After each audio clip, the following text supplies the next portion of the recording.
भक्तजनों, शिव महापुराण एक पवित्र ग्रंथ है। यह धार्मिक ग्रंथ में शिव महिमा का वर्णन है।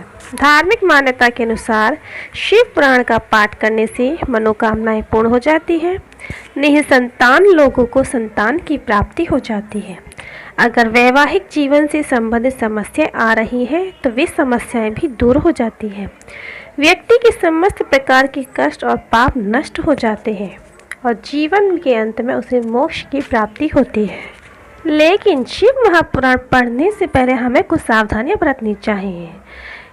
क्या सावधानी बरतनी है? शिव पुराण पढ़ने से पहले हमें अपने तन और मन को स्वच्छ रखना चाहिए। दूसरा है नहा धोकर साफ स्वच्छ वस्त्र धारण करके ही ये पढ़ना चाहिए। तीसरा है मन में शिव भगवान के प्रति श्रद्धा होनी चाहिए। चौथा है किसी से भी जलन की या द्वेष की भावना ना रखें।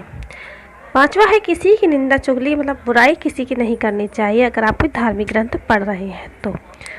छठवा है भोजन हमें हमेशा सात्विक करना चाहिए, तामसिक नहीं करना चाहिए। अगला है किसी भी तरह का पाप से हमें बचना चाहिए, नहीं तो कोई भी धार्मिक ग्रंथ पढ़ने का हमें कोई लाभ नहीं होगा। पहले ही इतने पाप कर चुके हैं, धार्मिक ग्रंथ पढ़ रहे हैं अपने पापों को नष्ट करने के लिए, तो और पाप नहीं करने चाहिए। तो आइए भगवान शिव का नाम लेके शुरू करते हैं। शिव महापुराण की कथा अध्याय 1। भोले बाबा की जय। ओम नमः शिवाय। श्री शौनक जी ने पूछा, महाज्ञानी सूत जी, आप संपूर्ण सिद्धांतों के ज्ञाता हैं, कृपया मुझसे पुराणों के सार का वर्णन करें। ज्ञान और वैराग्य सहित भक्ति से प्राप्त विवेक की बुद्धि कैसे होती है तथा साधु पुरुष कैसे अपने काम, क्रोध आदि विकारों का निवारण करते हैं। इस कलयुग में सभी जीव आसुरी स्वभाव के हो गए हैं, अतः कृपया करके मुझे ऐसा साधन बताइए जो कल्याणकारी एवं मंगलकारी हो तथा पवित्रता के लिए हो। प्रभु, वह साधन बताइए जिससे मनुष्य की शुद्धि हो जाए और उस निर्मल हृदय वाले पुरुष को सदैव के लिए शिव की प्राप्ति हो जाए। श्री सूत जी ने उत्तर दिया, शौनक जी आप धन्य हैं, क्योंकि आपके मन में प्राण कथा को सुनने के लिए अपार प्रेम व लालसा है। इसीलिए मैं तुम्हें परम उत्तम शास्त्र की कथा सुनाता हूँ। वत्स, संपूर्ण सिद्धांत से संपन्न, भक्ति बढ़ाने वाला तथा शिव जी को संतुष्ट करने वाला अमृत के समान दिव्य शास्त्र है शिव पुराण। इसका पूर्व काल में शिव जी ने ही प्रवचन किया था।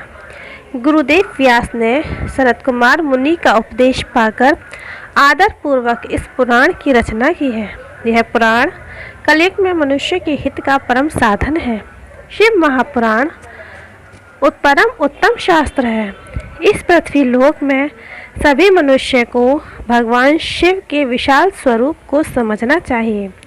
इसे पढ़ना एवं सुनना सर्व साधन है। यह मनोवांछित फलों को देने वाला है।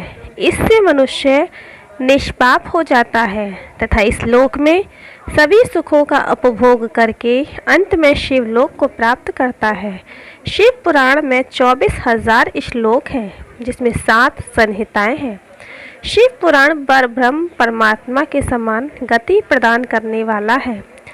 मनुष्य को पूरी भक्ति और संयम पूर्वक इसे सुनना चाहिए। जो मनुष्य प्रेम पूर्वक नित्य इसको बांधता है या इसका पाठ करता है, वह निःसंदेह पुण्य आत्मा है। भगवान शिव उस विद्वान पुरुष पर प्रसन्न होकर उसे अपना धाम प्रदान करते हैं।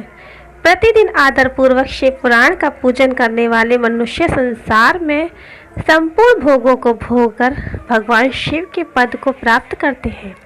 वे सदा सुखी रहते हैं। शिव पुराण में भगवान शिव का सर्वस्व है। इस लोक और परलोक में सुख की प्राप्ति के लिए आदर पूर्वक इसका सेवन करना चाहिए।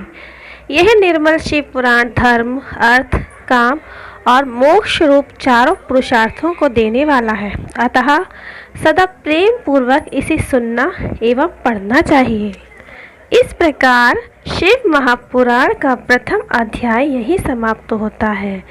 अगले अध्याय को सुनने के लिए हमारे चैनल को सब्सक्राइब कर लीजिए, ताकि आने वाले सभी अध्याय की वीडियो आपके फ़ोन पर सबसे पहले आए। और आपको यह शिव पुराण की कथा कैसी लगी, अच्छी लगी हो तो एक लाइक ज़रूर कीजिएगा। अगली वीडियो में फिर मिलते हैं, तब तक के लिए ओम नमः शिवाय। राधे।